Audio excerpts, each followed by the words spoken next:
आपलेपणा, जिव्हाळा, अतिथी, आदर, प्रेम, श्रद्धा, भावना आणि नीती, ह्या गोष्टी जर त्या भक्तामध्ये असतील तर त्या ठिकाणी निश्चितच भगवंत त्या भक्ताचं त्या ठिकाणी संरक्षण करतो किंवा त्याला मदत करतो.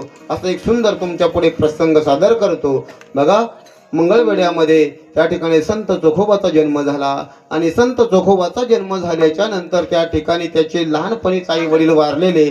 संत चोखा मेळ्याचं जे काम होतं तर गावातील जी गुरढोरं मरायची, पूर्वी जास्त गुरढोरं होती माऊली पूर्वी, आता कमी झालेत कारण भाऊ भाऊ वाढले, जमिनी कमी पडल्या. पहिले पडीकरानं राहायचे अंबादास महाराज, बरोबर का नाही, त्याच्यामुळं गायी जास्त राहायच्या. आता कोणी कोणाच्या बंधाला जाऊ देत नाही, त्याच्यामुळं गायी कमी झाल्या आणि एवढेच कमी झाल्या. पण याच्या पुढं काही काही आपणही गायी कमी केल्या. तुमच्याकडे गिधाड येतात का? गिधाड गिधाड मुलांना, तुम्ही गिधाड पक्षी पाहिलाय का? कसा राहतो? आकाशातून उडतो का भुईवरून चालतो? हा, म्हणजे जे मेलेले जे गुरं आहेत मुलांना, त्या गुरांचं तो मांस भक्षण करतोय, त्याला गिधाड पक्षी असे म्हणतात.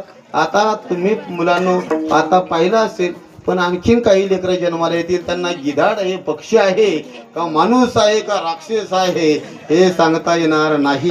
त्याचं बिकॉज कारण त्याचं कारण असं आहे माऊली, तर त्याचं कारण असं का हे गिधाड मारणारे आपण. विठाला विठाला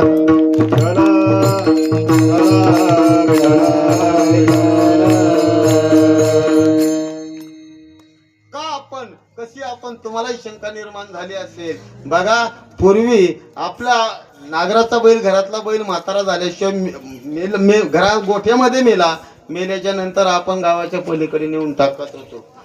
आज आपण 5,000 रुपयाला देतो, याची शोकांती काय हो? अरे ज्या गाईचं दूध, अरे ज्या आपल्या आईला दूध नव्हतं माऊली, अरे ज्या आपल्या आईला दूध नव्हतं.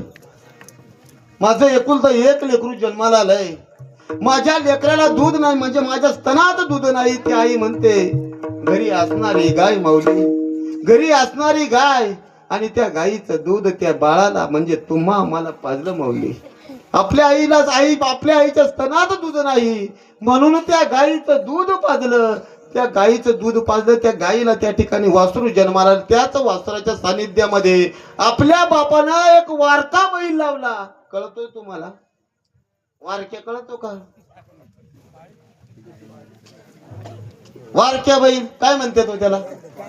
ज्याच्याकडे एकच बैल आहे दुसऱ्याकडून उसना घेतात त्याला वारक्या म्हणतात, बरोबर ना? ज्या बापानं वारक्या